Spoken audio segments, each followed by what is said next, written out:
하나님의 은혜에 감사를 드립니다. 하나님 아버지, 성명절을 통하여 가족을 깊이 생각하게 하시고 우리 가정과 가족을 하나님의 언약 아래 있고 또 하나님의 명문 가정으로서 하나님 앞에 세우는 이 일에 헌신하도록 하나님께서 역사하여 주시고 우리의 삶의 환경 가운데 여러 가지 힘듦이 있겠지만은 오직 하나님의 말씀을 통하여 하나님과 하나님 나라를 바라보고 소망하고 누리는 복된 성도들이 되도록 이번 설 명절을 통하여 축복하여 주시옵소서. 우리 찬양을 함량하여 주시고 하나님 향하여 조목조목 간절히 대표하여 드린 기도를 연락하여 주시고 이 시간도 부모를 찾아 또 여러 모양으로 또 독감으로 인하여 고생하는 우리의 지체들과 여러 가지 한계에 놓여 있는 우리 지체들 하나님께서 축복하시고 치유하시고 우리를 회복시키시고 하나님 나라의 백성으로 친히 삼아주시기를 간절히 손을 드립니다. 우리 성도들의 생업터전과 사업터들을 하나님께서 축복하여 주셔서 하나님께서 이 어려운 시대에서 축복하여 주시고 하나님의 영광과 하나님 나라를 향할 수 있도록 두 손들어 축복하여 주옵소서. 감사를 드리며 이 시간도 저들에게 말씀으로 찾아오신 하나님을 깊이 만나는 시간이 되게 하여 주시고 하나님께서 말씀하신 바를 들을 수 있는 마음과 귀를 열어주시고 영안을 밝혀 주시옵소서.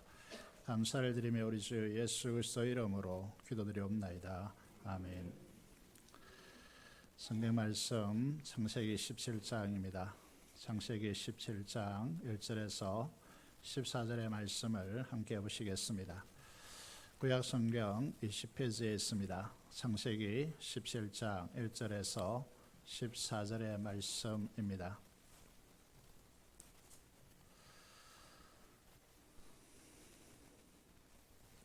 자신 줄 알고 제가 봉독하도록 하겠습니다. 아브라함이 99세 때에 여호와께서 아브라함에게 나타나서 그에게 이르시되 나는 전능한 하나님이라. 너는 내 앞에서 행하여 완전하라. 내가 내 언약을 나와 너 사이에 두어 너를 크게 번성하게 하리라 하시니 아브라함이 엎드렸더니 하나님이 또 그에게 말씀하여 이르시되 보라, 내 언약이 너와 함께 있으니 너는 여러 민족의 아버지가 될지라. 이제부로는 내 이름을 아브람이라 하지 아니하고 아브라함이라 하리니 이는 내가 너를 여러 민족의 아버지가 되게 함이니라. 내가 너로 심히 번성하게 하리니 내가 네게서 민족들이 나게 하며 왕들이 네게로부터 나오리라. 내가 내 언약을 나와 너 및 네 대대 후손 사이에 세워서 영원한 언약을 삼고 너와 내 후손의 하나님이 되리라. 내가 너와 내 후손에게 네가 거류하는 이 땅 곧 가나안 온 땅을 주어 영원한 기업이 되게 하고 나는 그들의 하나님이 되리라. 하나님이 또 아브라함에게 이르시되 그런즉 너는 내 언약을 지키고 내 후손도 대대로 지키라.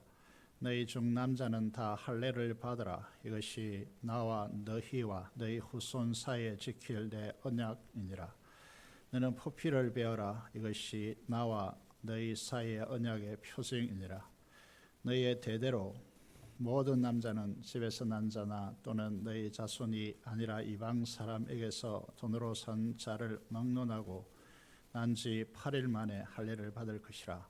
너희 집에서 난 자든지 너희 돈으로 산 자든지 할례를 받아야 하리니 이는 내 언약이 너희 삶에 있어 영원한 언약이 되려니와 할례를 받지 아니한 남자 곧 그 표피를 베지 아니한 자는 백성 중에서 끊어지리니 내가 그가 내 언약을 배반하였음이니라. 오늘은 아브라함의 생애에 하나님께서 내신 시험 문제를 다뤄보고자 합니다. 큐티에 따라서 하나님의 부르심 이후에 아브라함의 생애를 살펴보면서 하나님께서 아브라함을 통해서 어떻게 그를 하나님의 나라를 경험하고 누리는 사람으로 세워가시는가, 이 문제를 함께 살펴보고자 합니다. 지난 시간에 우리는 우상을 섬기고 우상을 조각하여 만드는 이 과정에서 아브라함을 불러내셔서 하나님의 축복의 사람으로 부르신 부분을 살펴보았습니다. 언약이라는 것을 통해서 하나님 나라를 소유하고 그 나라를 누리는 하나님의 복된 사람으로 세우기 위해서 아브라함을 불러주셨다라고 하는 사실을 우리가 보게 됐습니다. 큰 민족을 이루고 가나안 땅을 기업으로 주어서 그 이름을 창대케 하고 그가 모든 만민의 복이 되게 하기 위해서 하나님께서 아브라함과 우리를 부르셨다라고 하는 이 사실을 우리는 기억해야 합니다. 이것으로부터 우리의 믿음은 출발하기 때문이죠. 저와 여러분들이 어떤 사람으로 부름을 받고 있는지 인지하고 깨닫고 여기며 사는 것이 우리에게 중요한 것이죠. 평범하게 살아갔던 우상을 섬기며 사는 이 인생 속에 하나님께서 영광 가운데 개입해 들어오셔서 아브라함을 부르시고 아브라함에게 주신 이 축복은 아브라함의 이성과 경험의 세계 안에서 이해하기란 쉽지 않은 것이었습니다. 워낙 부르심이 컸기 때문이죠.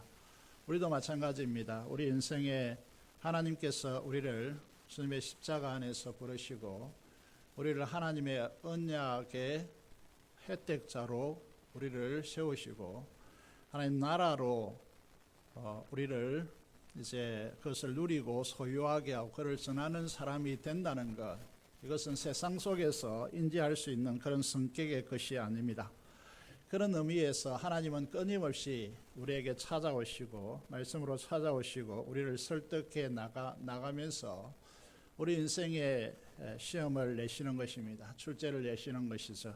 이런 의미에서 우리가 아브라함 인생 속에 하나님께서 어떻게 그 인생 속에 개입해 들어오셔서 그를 하나님의 나라를 누리고 그 나라를 전하는 믿음의 조상으로 세우시는가를 살펴보기를 원합니다.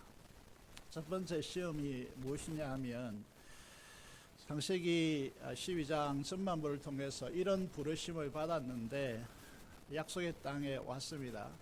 그래서 이 약속의 땅에 왔음에도 불구하고 하나님께서 이 약속의 땅 가나안 땅을 젖과 꿀이 흐르는 약속의 땅이라고 말씀하시고 축복의 땅이라고 말씀하시는데 약속의 땅에도 기근이 오는가라고 하는 이 질문, 이 문제를 하나님께서 내시는 것입니다. 이 테스트에 대하여서 아브라함은 어떻게 했을까요? 적어도 하나님께서 영광 가운데 그를 부르셨고 가나안을 약속의 축복의 땅으로 주겠다고 하셨는데 분명히 이 약속을 믿고 가나안 땅에 들어와 있는데 그 가나안 땅에 기근이 온다는 것입니다. 하나님께서 창조주 하나님이심을 믿습니다.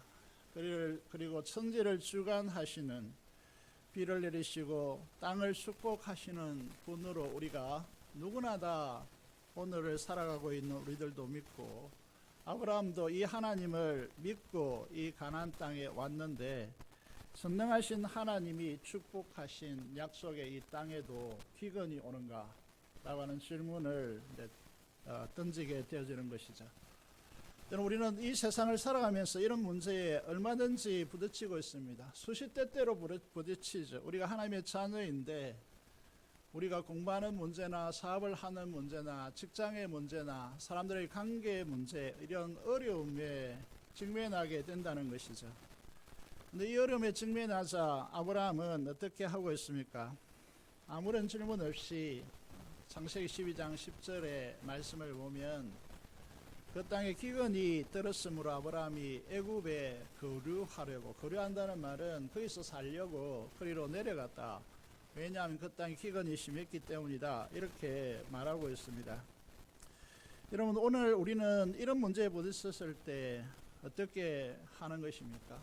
아브라함은 이 하나님께서 내신 이 시험지를 받고 하나님 앞에 아무런 질문도 하지 않고 하나님 앞에 아무런 문제 제기도 하지 않고 그의 삶의 습관을 따라서 애굽으로 그냥 내려가 버립니다. 여러분, 우리의 인생을 걸어오면서요, 우리 인생에 이런 어려움을 하나님께서 삶의 문제로 던졌을 때에 우리는 어떻게 했는가를 우리가 살펴보아야 합니다. 아브라함은 이 애굽에 살려고 내려가면서 자기 아내를 누이라고 그렇게 해달라고 요청하고 속이고 애굽에 들어감으로써 바로의 왕의 아내로 바로가 취하게 되어집니다. 여기에서 하나님께서 아브라함을 불러주셔서 약속의 땅을 등지고 내 자손을 하늘의 별과 같이 하게 해주겠다라고 하는 이 언약의 약속의 치명적인 위기가, 절대적인 위기를 이 아브라함의 이 행동으로 가져오게 된다는 것이죠. 이 지점에 아시겠습니다만 하나님께서 방치하시면 이 아브라함의 축복이 우리에게 오지도 않았겠죠. 그래서 하나님께서 개입하실 수밖에 없는 상황이 되었습니다. 그래서 바로와 그 집에 큰 재앙을 하나님께서 내리십니다. 이 재앙에 대해서 바로가 억울해하죠. 내가 잘못이 없는데 아브라함이 나를 속여서 이렇게 된 것인데 왜 내게 그리고 나와 내 집에 하나님께서 재앙을 내리십니까? 라고 말합니다. 그때 하나님께서 이제 이 바로를 통해서 이 아브라함을 꾸짖습니다. 열국의 복의 통로로 서야 할 아브라함이 바로의 책망을 받고 있는 것이죠.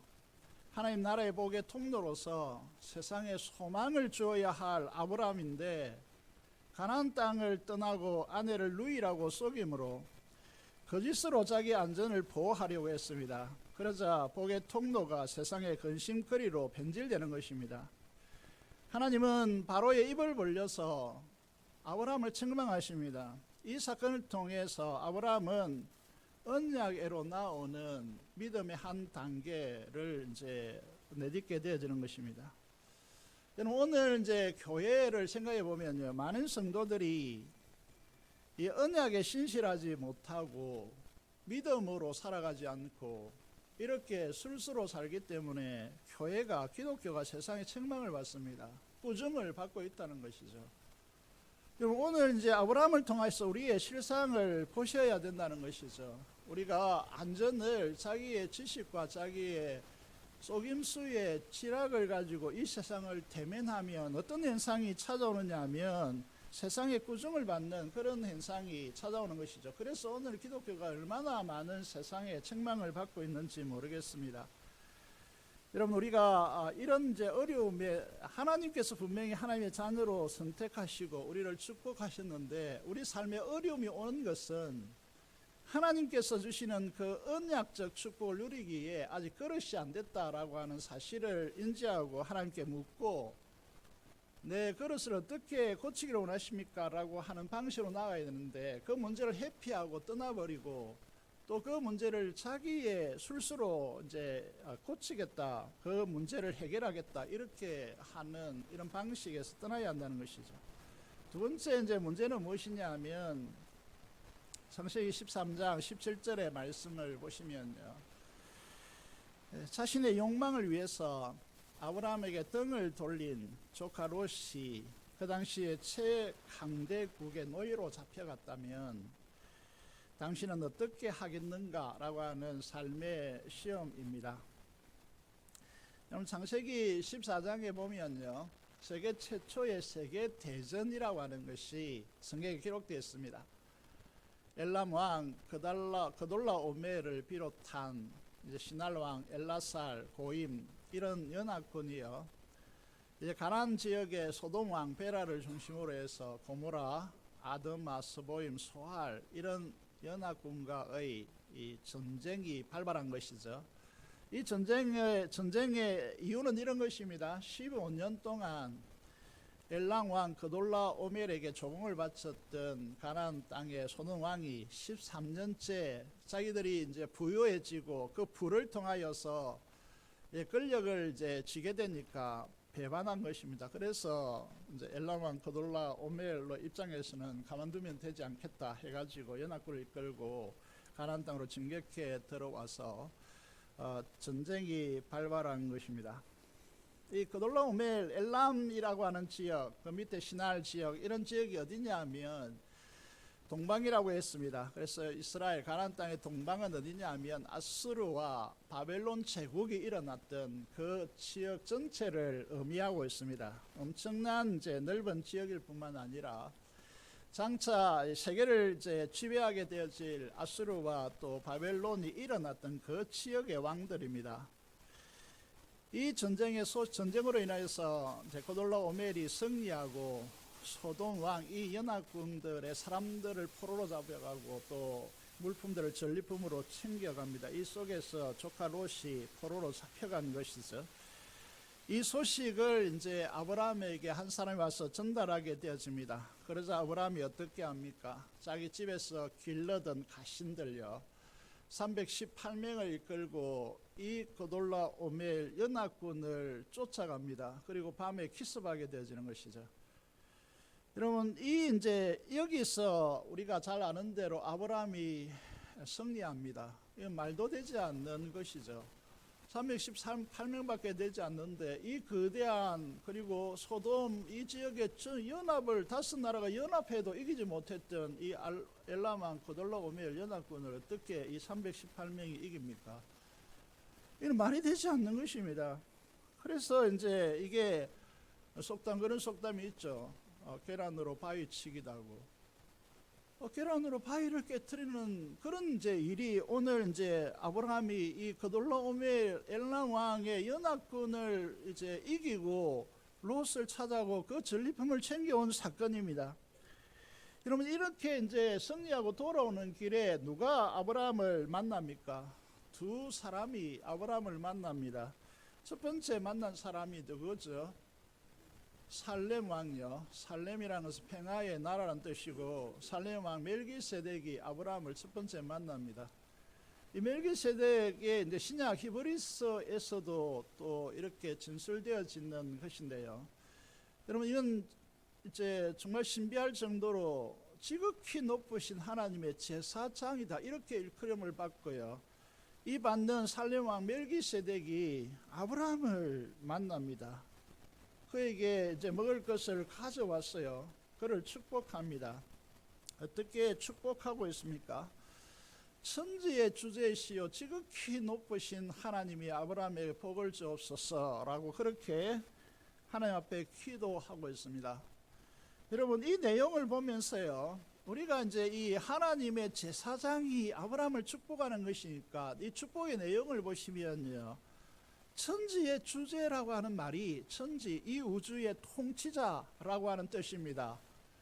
지존하신 지극히 높으신 하나님 아브라함에게 복을 주옵소서 했는데 이 복의 내용이 무엇이냐라고 하는 것이 우리에게 중요하죠. 여러분, 아브라함을 불러서 지금까지 이제 아브라함을 부르신 목적이 자손을 이제 헤아릴 수 없는 그런 이제 숫자로 복을 주겠다. 그리고 가나안 땅 전체를 너에게 주겠다. 우리 일생을 살아도요, 우리가 한 4대까지 내려와도 이런 일은 있을 수 없습니다. 여러분, 우리가 차지하는 땅은 얼마 정도 될까요? 오늘의 시대에서 보면요. 그런데 이런 축복을 주겠다고 했는데 그런 축복의 그 내용의 중심, 그 내용의 진짜가 뭐냐 하는 것이죠. 이 우주를 창조하시고 이 우주를 통치하시고요, 지극히 높으신 하나님께서 아브라함에게 복을 주라고 하는데 그 복의 내용이 재밌습니다. 그 복의 내용이 뭐냐는 것이죠. 이 10절에 보면요, 너희 대적을 네 손에 붙이신 지극히 높으신 하나님을 찬송하리로다. 무슨 말을 하고 있는 것일까요? 여러분, 아브라함이 이제 조카 롯 한 사람을 보고 318명 주변에 있는 도움을 좀 받아가지고 이 연합군을 뒤도 돌아보지 않고 가서 밤에 기습해서 치고요, 롯과 전리품을 가져왔습니다. 여러분, 이건 기습이라는 것은요, 한 10분의 1 정도 되면 기습이 가능할지 몰라도 그 이상 넘으면요, 기습해도 소용이 없는 것입니다. 그런데 이제 아브라함이 돌아오면서, 갈 때는 몰랐는데 돌아오면서 이렇게 생각하는 것입니다. 우리 신앙도 마찬가지로 긴가민가 하는 것입니다. 내가 진짜 내 실력으로 이게 가능했는가? 하나라도 조금만 삐끄러졌으면 이건 큰일 날 뻔했다라고 돌아오고 롯과 이제 이야기하면서 왔겠죠. 이게 아닌 것 같은데, 내가 한 것이 아닌 것 같은데, 이렇게 이제 하고 있는데요, 멜기세덱이 와가지고 그래 맞다. 네가 생각하고 이야기하는 것이 맞다는 건 네가 한 것이 아니라는 겁니다. 하나님께서 하셨다라고 하는 것입니다. 여러분 이것이 이제 멜기세덱을 하나님께서 보내신 이유입니다. 그래 맞다. 네가 한 것이 아니다. 하나님께서 하셨다. 네가 믿는 하나님은 네가 생각하고 상상하는 그 이상의 하나님이다. 그게 천지의 대주제이시고 하나님께서 이 일을 직접 하셔서 너에게 은혜로 주신 것이다 라는 사실을 그가 깨닫게 하신 겁니다. 인생의 진짜 복은 무엇이냐? 그건 이 은혜를 깨닫는 것이 진짜 복이라는 거죠. 여러분이 잘해서 지금 여러분이 현재가 있는 것이 아니다라는 것이죠. 하나님께서 개입해 들어오셔서 천지의 창조주, 우리가 믿는 하나님이 누구냐 하면 제하게요. 뭐 이렇게 이야기할 수 있습니다. 여러분 축구 선수 아는 분들이 많을 텐데 이 2002년도 축구 선수들요, 이들을 전도한 분이 있습니다. 그는 귀신 들려가지고 이제 박에스드인가 하는 사람인데요. 그 사람 이야기를 들어보면 너는 귀신을 열심히 섬겼는데 너는 하나님 믿지 않으면 안 된다 해서 하나님 믿었다는 거죠. 여러분 진짜 신중의 신인 하나님께서요, 우리 인생에 개입해 들어오셔서 네 인생 아브라함에게요 말도 안 되는 이 전쟁에서 승리하게 하셨다는 것입니다. 하나님께서 하셨다는 것이죠. 이게 진짜 이것을 깨닫는 것이 진짜 복이라는 것입니다. 이 시험지에서요 아브라함의 인생의 중요한 지점을 통과합니다. 그래서 아브라함은 그가 얻은 전리품 중에서 10분의 1을 11조로 그러죠, 멜기세덱에게 줍니다. 이 11조는요 율법적 의무감이 아니라 믿음의 고백입니다. 내 인생은 왕이신 하나님이 나와 함께 하신다는 정직한 믿음의 고백이라는 것입니다. 내 인생에 구체적으로 함께 하셔서 승리하게 하시고 영광을 나타내시는 하나님을 향한 진실한 고백이라는 것입니다. 여러분 우리 교회라고 하는 이 공동체는요, 교회는 건물이 아니죠. 저와 여러분들이 교회입니다. 이 교회라고 하는 존재들은요 이 믿음의 고백 위에 서 있습니다. 이 고백이 이 믿음의 이 기초로 서 있지 않으면 교회 될 수 없습니다. 그 교회는 무너질 수밖에 없다는 것이죠. 내 삶의 주인은 하나님이십니다. 하나님이 나의 주인이십니다. 내 삶을 전적으로 책임져 주시고 인도하시는 나의 왕, 나의 주, 나의 하나님을 고백하는 신앙요, 이것이 이제 이 11조라고 하는 것이죠. 여러분 11조를 내라 뭐 말라 이런 이야기가 아닙니다. 내 인생의 진정한 이 11조를 통해서 믿음의 고백에 서 있느냐라고 하는 것이죠. 여러분의 신앙이에요. 여러분 멜기세덱을 통하여서 이제 은혜 충만한 이 아브라함을 그 다음으로 만난 사람이 누굽니까? 소돔 왕입니다. 소돔 왕 베라라는 것입니다. 소돔 왕이 왔어요. 은혜 충만할 때 시험이 찾아오죠. 그래 조심해야 됩니다. 내가 성령 충만하다 막 이렇게 떠들 때요, 여러분 조심해야 되는 순간이 되는 거, 가장 위험한 지점이 되는 것입니다. 그러면 소돔 왕이 찾아옵니다. 소돔 왕이 찾아왔어요. 뭐라고 합니까? 14장 21절에 보시면요, 사람은 내게 보내고 물품은 네가 가지라고 말합니다. 여러분 여기에 대해서 굉장히 어려운 문제입니다. 이게 어려운 문제에 직면하는 것이죠. 멜기세덱의 축복은요 아브라함 생애 속에 중요한 분기점이 됩니다. 이건 이제 우리가 수련회나 뭐 이런 설교를 통해서 은혜 받은 지점이죠. 그냥 뭐 성령 충만한 지점입니다. 근데 이 뒤로 따라오는 소돔 왕의 유혹이 이제 온다는 거죠. 많은 사람이 이 시험에서 넘어갑니다. 아브라함이 엘람 연합군 그들로메를 쳐서 이기고 찾아온 사람과 물품에 대해서 소돔 왕은 무엇을 말하고 있느냐 하면, 아브라함이 찾아온 사람과 물품은 원래 자신의 것이라는 겁니다. 네가 찾아온 그 물품들은 원래 소돔 왕 자신의 것이라 라고 그렇게 말합니다.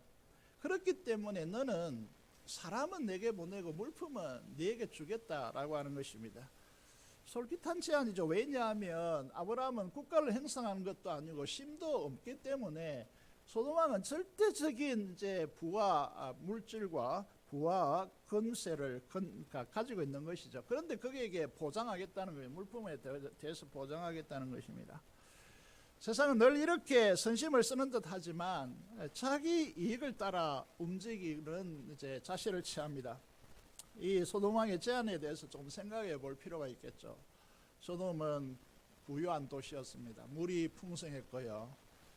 이스라엘 가나안 지역에서 물이 풍성하다. 이거는요, 여러분 이제 이스라엘을 갔다 오신 분이 있는지 모르겠지만은요, 물이 있다. 그거는 최대의 축복된 땅입니다.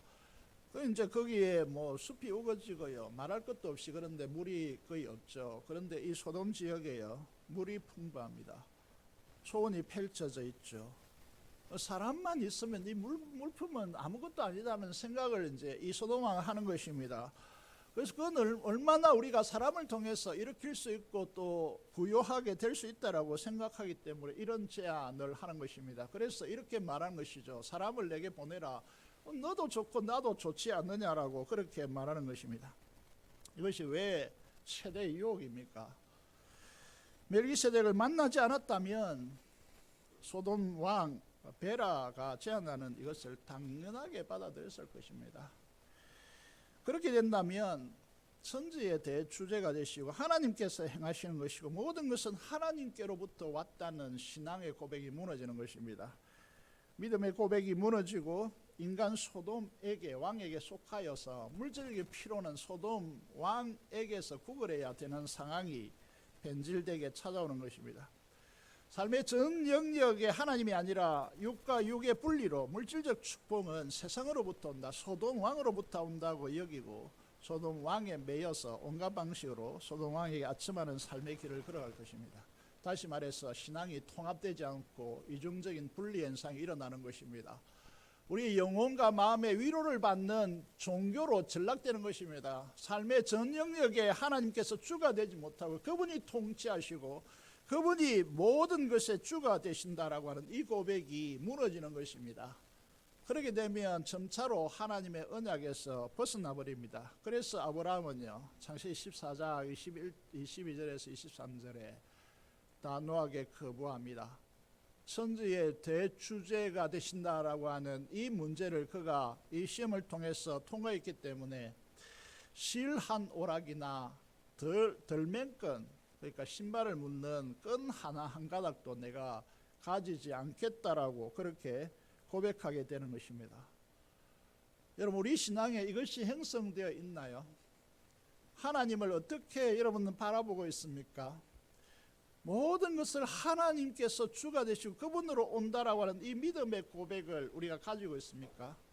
그래서 세상이 주는 유혹들에 대해서 나는 단호하게 거부하는 삶을 살아가고 있습니까? 하나님께서 이 아브라함을요, 얼마나 기뻐하셨겠는가 생각해 보셔야 합니다. 그래서 이제 하나님께서는 아브라함에게 가장 중요한 언약궤로 초대합니다. 이제 아브라함에게 직면한 문제를 보시면요, 창세기 15장에 있는 내용인데 이런 질문입니다. 우리 삶에 있어서 정말 하나님의 약속의 말씀이 수천 가지로 우리에게 주어져 있는데 이 약속들은 내 삶에 실제로 필요한 것이고 행성되는가라고 하는 질문을 던지는 것이죠. 아브라함의 입장에서 보면요, 75세 때 하나님의 부르심을 받는데 10년이 흘러도 자녀 한 명 없고요, 가나안 땅 한 평도 소유하지 않았습니다. 소유하지 못한 상황입니다. 10년이 적어도 지나갔는데요. 그러면 이제 질문이 생기는 것이죠. 하나님의 약속은 정말 우리가 신뢰할 만한 것인가? 여러분 삶에 지금도 이제 이 시대 가운데 하나님이 살아계심이 확신되지 않고요, 성경을 수없이 들었지만은 먼 나라 이웃 나라처럼 그렇게 이야기로 들리고요, 이 성경이 나에게 무슨 유익이 되는가? 매일 성경을 하라고 그렇기는 하는데요, 이게 내 생에 무슨 의미가 있는가? 이렇게 질문이 던져지는 것이죠. 그래서 아브라함은 이때 이제 이 시기에요, 하나님께서 그에게 찾아오셔서 이런 이제 두려움이 있는 것이죠. 두려움이 있는데 두려워 말라, 나는 내 방패요 너의 지극히 큰 상급이다 라고 그렇게 말씀하십니다.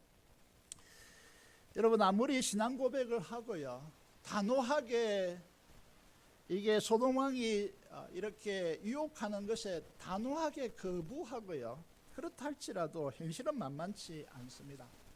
살아가다 보면 왜 내가 그렇게 그때 은혜 충만해서 은혜 받을 때 내가 왜 그렇게 서원했었는가, 후회되는 이제 부분도 찾아오게 되는 것이죠. 손해 보는 듯하죠. 믿음으로 살아가기에는 이 세상이 만만치 않기 때문이죠. 그래서 이제 하나님께서 찾아오시는 것입니다. 그 상속자에 대한 이야기를 이제 아브라함이 두려움 가운데 직접적으로 던지는 것입니다. 언제 어떻게 자녀가 태어납니까? 가나안 땅은 언제 나에게 주어집니까? 10년이 지나도 되어지지 않았는데 어떻게 하란 말입니까? 라고 하는 질문을 이제 던지게 되어지는 것이죠. 여기서 이제 성경 전체를 가르는 언약이 등장합니다. 그러면 제가 말씀드리고자 하는 부분은 뭐냐면 성경을 알려면요, 창세기 15장을 알아야 성경이 뚫리게 됩니다. 15장을 모르고 성경을 안다, 하나님을 안다, 이런 건 다 거짓말이에요. 그런 만큼 이제 창세기 15장이 중요하거든요. 이게 창세기 15장을 우리는 횃불 언약이다, 소금 언약이다 이렇게 말합니다. 여러 차례 걸쳐서 이제 교육자들이 설교하겠지만요, 왜 그렇게 반복하느냐 하면 중요하기 때문이죠. 하나님께서 이제 아브라함에게 임하셔서 9절에 보면요, 상련된 염소, 암염소, 수양, 참비둘기, 쥐뿔기 새끼를 가져올지니라 말하는데 아브라함이 이상한 행동을 합니다.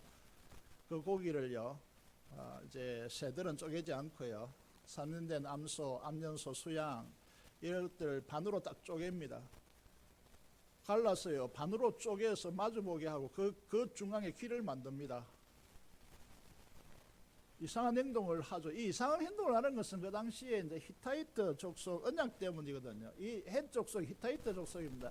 세계사를 보면 여러 차례 계속해서 반복하지만 세계 철기 무기를 가장 앞서서 사용한 민족이 히타이트입니다. 헷 족속입니다. 가나안에. 그래서 이게 그 당시에 뭐 나무 짝대기 가지고 하는데 칼을 가지고 휘두르니까 이게 뭐 로마가 이 전차 부대 탱크를 만들어 가지고요, 세계를 점령한 것과 같습니다. 그 당시에 뭐 새총 가지고 싸우던 그 시대예요. 이런 이제 이야기죠. 그 히타이트 족속이 어떻게 했느냐 하면 정복한 나라에 들어가 가지고 정복당한 왕을 무릎 꿇게 하고 탁자를 놓고 소금을 얹어 놓고요. 그래서 소금 언약이라 부릅니다. 소금을 얹어 놓고 이제 문서를 작성합니다. 첫 번째 서문이 어떻게 되냐 하면, 나는 너희에게 행복을 주고 너희를 부유케 하고 너희 재산을 지켜주기 위해서 너를 정복했다. 뭐 일본이 우리나라를 정복한 이유와 비슷하죠. 그들이 말하는 것과 비슷하죠. 서문을 이렇게 딱 적어 놓고요, 이 본론은 어떻게 되느냐 하면, 너는 해마다 이렇게 금 얼마, 또 가축 얼마, 농산품 얼마, 옷 얼마 이렇게 조금을 바치라 이렇게 말합니다. 바치지 않을 경우에 어떻게 되느냐라고 하는 부분에 대하여서요, 거기에 이제 이게 오늘 본문이 나타나는 거죠. 고기를 쪼개 놓고요, 정복당한 왕을 그 고기가 쪼개서 바늘을 잘라 놓으니까 그 가운데 피가 낭자하겠죠. 그 가운데 길을 통과하게 만듭니다. 이 의미는 무엇이죠? 너희가 약속한 대로 조공을 바치지 않을 경우에 왕인 너로부터 너의 모든 백성은 이렇게 쪼개임을 당한다 라고 하는 위협을 주는 것입니다. 이 부분에 대해서 아브라함은 이해했습니다. 이 암염소, 이렇게 암소, 수양 이를 가져오라 했을 때 언약 체결 장면을 이해했기 때문에 그는 이렇게 행한 것이죠. 그런데 이상한 점이 있습니다. 여기에 하나님께서 우주의 창조주이신데 임하셔서, 하나님은 영이시니까 물체가 없습니다. 횃불로 임하신 것이죠. 횃불로 임하셨어요. 아브라함과 언약을 체결했습니다.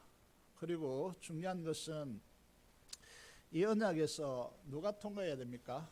아브라함이 통과해야 돼요.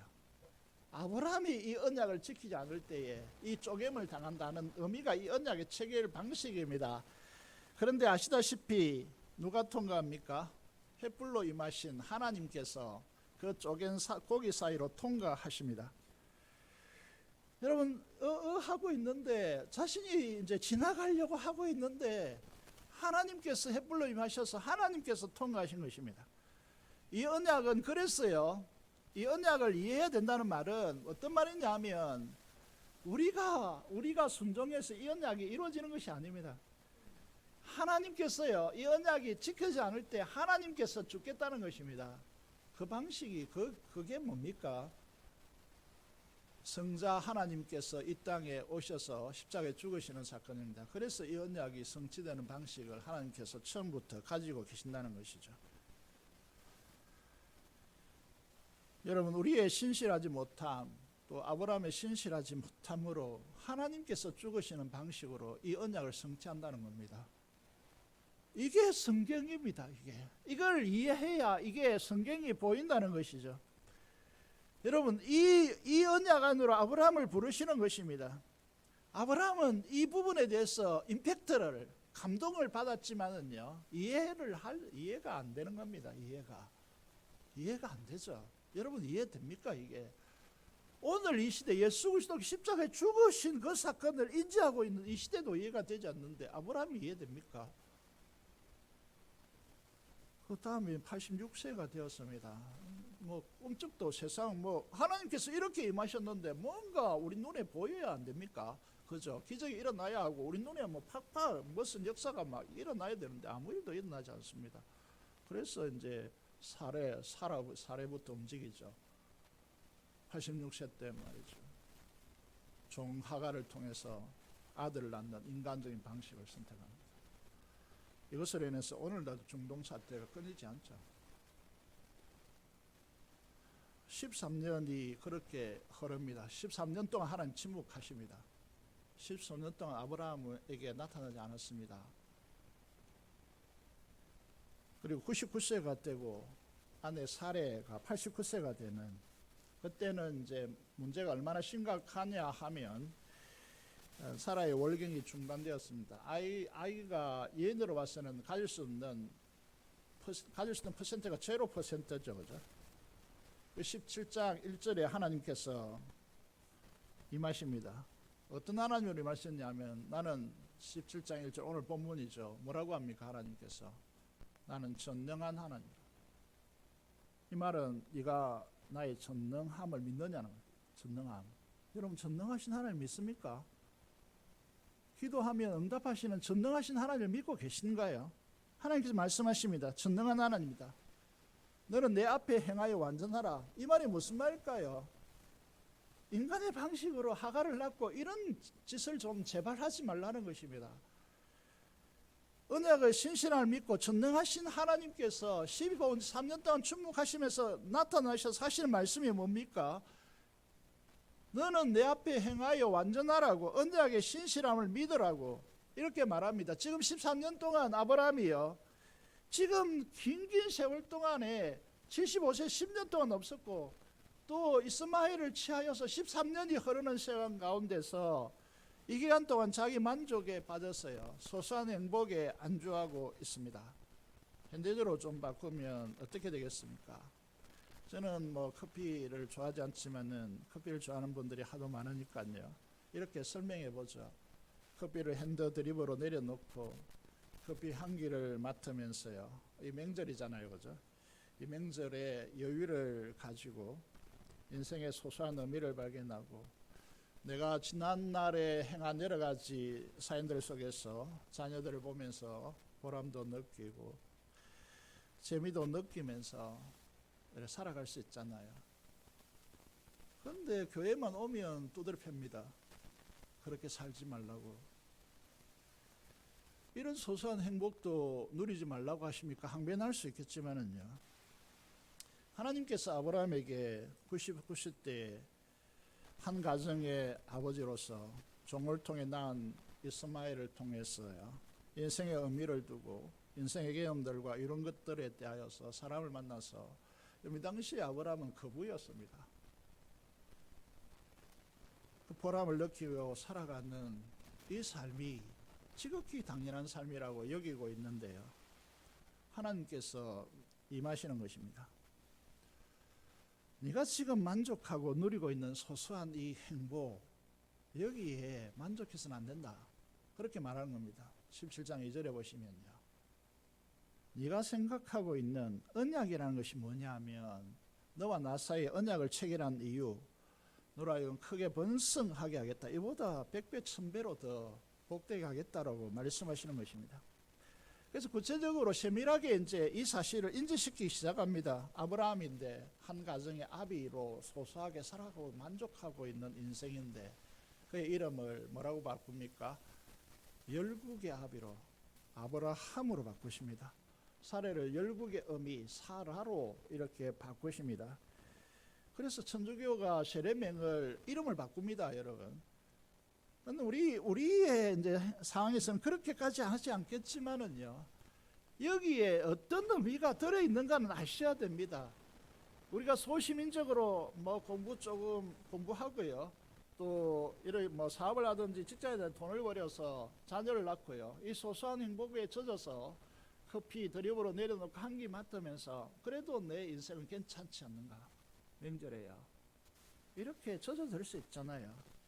근데 하나님께서 아브라함을 찾아다니면서요, 너를 그런 인생으로 살라고 내가 부른 것이 아니라는 겁니다. 여기에 대해서 정말 미치는 것이죠. 그런 의미에서 보면 평범하게 살려고 하는 인생 꿈을 가진 사람들에게요, 가나안 온 땅을 주어서 영원한 기업이 되게 하고, 8절이죠. 나는 그들의 하나님이 되다. 그 전에 네 자손을 그냥 한두 명이 아니고 땅에 티끌같이 많게 하겠다고 말씀하시면서 가나안 땅을 전체를 주겠다 말씀하십니다. 그러면서 이제 아브라함에게 뭘 하라고 합니까? 이제 할례를 시행하라고.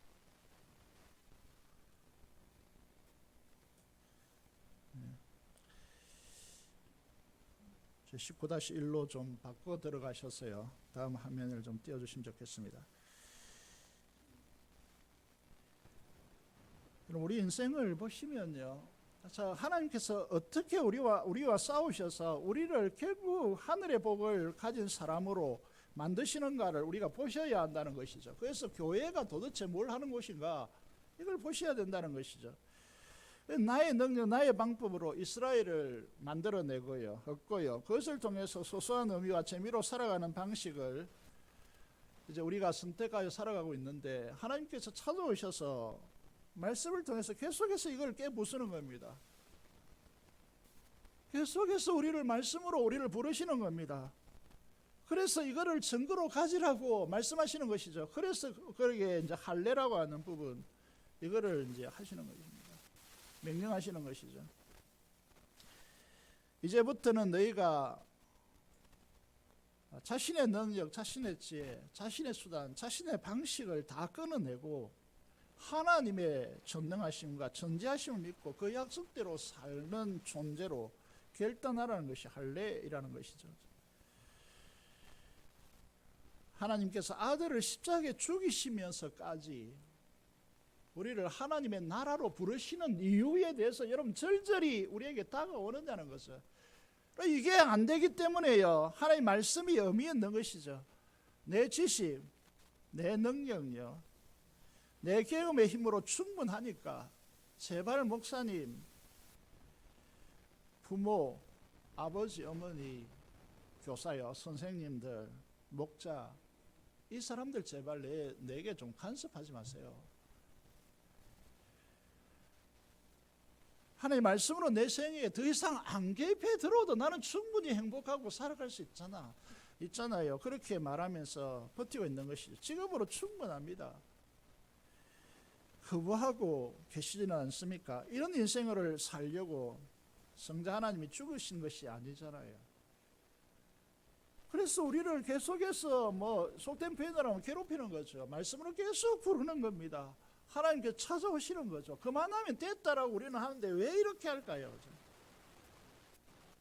그래서 이제 이 할례를 생각해 보면요, 생식기의 끝표피를 자르는 겁니다. 이게 99세 때인데, 이 말이 무슨 말이냐면, 이건 이제 상징적인데, 내 능력, 내 방식, 내 경험으로 내 완구를 이루는 것을 잘라내라고 하는 것입니다. 내 육신의 능력으로 이제 성기를 그냥 자르는 겁니다. 이 끝을 자른다는 것은 자르는 건데, 네 능력으로 이루려고 하지 말고 하나님의 능력과 지혜를 의지하여서, 우리가 이 세상 사람들이 도무지 이해가 안 되는 영광스러운 풍성한 하나님의 나라를 언약에 순종함으로 하나님이 이루시는 삶으로 살아가겠다고 결단하라는 겁니다. 이게 할례거든요. 이게 할례의 의미입니다. 그래서 이게 이제 사도 바울이요, 이 할례를 가리켜서 로마서 2장 29절에서 이렇게 할례는 마음에 할진지 이렇게 말합니다. 여러분, 이제 우리 육신보다 더 중요한 것이 마음인데요, 마음의 할례를 행하라고 그렇게 말합니다. 이게 이제 구약에도 있습니다. 예레미야 4장 4절에 보면 너희 마음의 가죽을 베고 나 여호와께 속하라고 말합니다. 지금까지 아브라함의 생애 속에 언약을 통해서 그에게 개입해 들어오서 말씀하신 바가 뭐냐면 네 마음의 가죽을 빼고 네 마음의 결단으로 살아가는 그 가죽을 빼고 내 여호와께 속하라고. 그렇게 하지 아니하면 너희 악행으로 말미암아 나의 분노가 불같이 일어나서 살으리니 그것을 끌 자가 없으리라고 경고하고 있는 것이죠. 여러분, 이뿐만 아닙니다. 이게 할례가 전반적으로 흩어져 있기 때문에 신명기 30장 6절에 보면 내 하나님 여호와께서 내 마음과 내 자신의 마음에 할례를 베푸사 너로 마음을 다하고 뜻을 다하고 다하여 내 하나님 여호와를 사랑하게 하사 너로 생명을 얻게 하실 것입니다. 중요한 것은 마음입니다. 우리의 마음의 자소라고, 우리 인격의 자소라고 하는 이 마음에 할례를 행하라고, 마음의 태도를 바꾸라고 그렇게 말씀하시는 것이죠. 에스겔 36장, 이것의 최종적인 구약의 결론입니다. 굳은 마음을 제거한다. 이게 할례입니다. 부드러움을 주고 그 속에 하나님의 영 성령을 두어서 언약을 행하게 하고, 그래서 언약을 통해서 하나님의 축복을 누리게 하는 사람으로 세워놓겠다라고 하는 것입니다. 이 할례가 요즘으로 말하면 뭡니까? 이 할례는 뭐를 가리키는 것입니까? 이 할례의 실체는 뭐죠? 세례입니다. 그래서 세례가 중요한 거예요. 세례는 뭐죠? 그리스도와 연합하여서 그리스도와 함께 죽고 이제는 부활하신 주님이 내 생명이 되시고 내 주가 되셔서 나와 함께 나를 통하여 사는 인생으로 바뀌었다는 증거로 세례를 받는 것입니다. 육신의 너희 능력과 너희 방식으로 사는 아브라함이 아니라 언약을 믿고 하나님의 능력으로 하나님의 영광을 위해서 열국의 아비로 하나님의 복의 통로로 사는 아브라함을 기억하라는 것입니다. 이게 세례라고 하는 것이죠. 여러분, 이게 유명한 한 목사님이 이렇게 말했습니다. 우리가 이 땅에 소시민적으로 살아갈 존재가 아니고 그렇게 살아가고 있는 우리를 끊임없이 괴롭히시고, 만약에 그렇게 살아간다면 여러분의 영혼과 마음과 육신이 결코 편하지 못할 것입니다. 하나님 찾아오시기 때문이죠. 하나님께서 우리를 창조하시고 부르신 목적을 성취하기 위한 것이죠. 그건 뭡니까? 계속해서 우리가 이제 요모 17장이나 또 히브리서 말씀이나 계속해서 우리 교회에서 강조해서 들려주는 이야기가 뭐냐면, 창세전에 삼위일체 하나님께서 그 신적인 교제 가운데 누리고 있는 이 영광을 인간에게 주기로 작정하시고 하나님의 형상으로 우리 인간을 창조하셨다는 거죠. 죄로 타락하여서 이걸 거부하고 있는 인생 속에 죄를 제거하고요, 주님께서 우리 인생에 들어오셔서 하나님의 형상을 회복시키시고 하나님의 영광의 그 영광스러운 희열을 누리게 하기 위해서요, 우리를 하나님께서 아들까지 죽이시면서까지 우리를 찾아오시고 우리 마음의 가장 깊숙함까지 찾아오시고 우리가 연합되어서 세례받음으로써 이 사람으로 우리가 산다라고 하는 이 세상에 이렇게 표방하며 살도록 그렇게 하셨는데, 계속해서 뭐 커피 한 잔 내리고 행복감에 젖어서 이 세상을 살다가 지옥불로 향하는 그런 인생을 살겠다고 그렇게 외친다면 하나님께서 그들을 어떻게 하실 것이라고 생각하십니까? 여러분, 어느 지점으로 하나님께서 우리를 부르셨는가, 이 사실을 인지하시고 사셔야 된다는 것이죠. 그런 의미에서 여러분 안에 있는 육신의 도모, 또 소시민적인 소소한 행복, 재미, 이런 것들을 추구하면서 살아간다면 예수 그리스도의 십자가를 배반하는 것입니다. 오늘 이제 찬양대가 찬양을 불렀는데요, 십자가요. 그 십자가의 사랑을 안다면 아브라함의 생애 속에 지금 17장까지, 창세기 17장까지 와 있는데요, 날마다 큐티를 하라고 제가 요구를 우리 교회 전체에 요구하고 있습니다. 17장까지 와 있는데 하나님께서 아브라함에게 매일 이렇게 찾아온 것이 아닙니다. 보시면 알겠지만 이 75세 때요 뚝뚝 이렇게 찾아오시는 것이죠, 그죠? 우리 생애도 마찬가지일 수 있습니다. 그런데 오늘 우리가 축복받은 인생이라는 것은 주님께서 하나님의 성령을 우리 마음속에 보내시고 성령을 통하여 주님께서 우리 마음속에 늘 살아계시 역사하시는 존재로 바꿔놓았으니까, 그럼에도 불구하고 우리가 소시민적으로 행동하고 우리의 육신의 안락한 즐거움을 위해서 살아간다면 이것보다 하나님을 배반하는 일이, 배신하는 일이 어디 있겠습니까? 오늘 몇 가지 이제 문제를 보았습니다. 우리 인생 삶으로 내시는 하나님의 출제 문제요. 이 문제 속에서 여러분들이 보이십니까? 보이셔야 합니다. 여러분 어떻게 살고 있는지, 소시민적으로 살고 있는지, 하늘의 부르심의 영광의 부르심 앞에 서 있는지 분명하게 보셔야 됩니다. 그래서 교회마저도 인간적인 사연들로 가득 찼어요. 인간적인 사연들 때문에 우리가 무너지고 그렇게 이제 해 나간다면 이건 완벽하게 십자가의 원수로 자기 배를 위해서 살아가고 있는, 육신의 도모 즐거움을 위해 살아가고 있는 존재들이지 않겠습니까? 사랑하는 여러분, 이 오늘 몇 가지 시험을 여러분에게 소개했는데 이 시험지를 붙들고요, 삶의 시험지를 붙들고 결론적으로 말하면 이런 것이죠. 하늘의 영광의 부르심에 화답하면서 말씀을 중요시 여기고 하나님의 그 부르심 앞에서 그 신적 영광으로 초대하신 이 하나님의 영광을 사모하며 그 나라를 향하여 걸어가고 있는지, 우리 교회 이 학생들부터 노년에게까지 오늘 이렇게 모였는데요, 이 아브라함을 통해서 언약의 중요성을 깊이 자각하고 저와 여러분들이 정말 이 언약을 통해서 올해 표대로 하나님 나라의 그 영생력, 주님의 생명력, 그리고 하나님 나라의 그 풍성함을, 그 실제를 다 경험하고 누리고 이 하나님의 나라를 전하는 복된 성도의 자리에 서 있기를 주님의 이름으로 축복합니다. 기도를 드리겠습니다. 하나님, 오늘 말씀을 통하여 우리 인생에게 말씀으로 찾아오시고 삶의 문제에 질을 내신 하나님 앞에 정말 잘 치룰 수 있도록 도와주시고, 하나님 부름받은 백성으로서 영광의 그 부요함으로 초대받은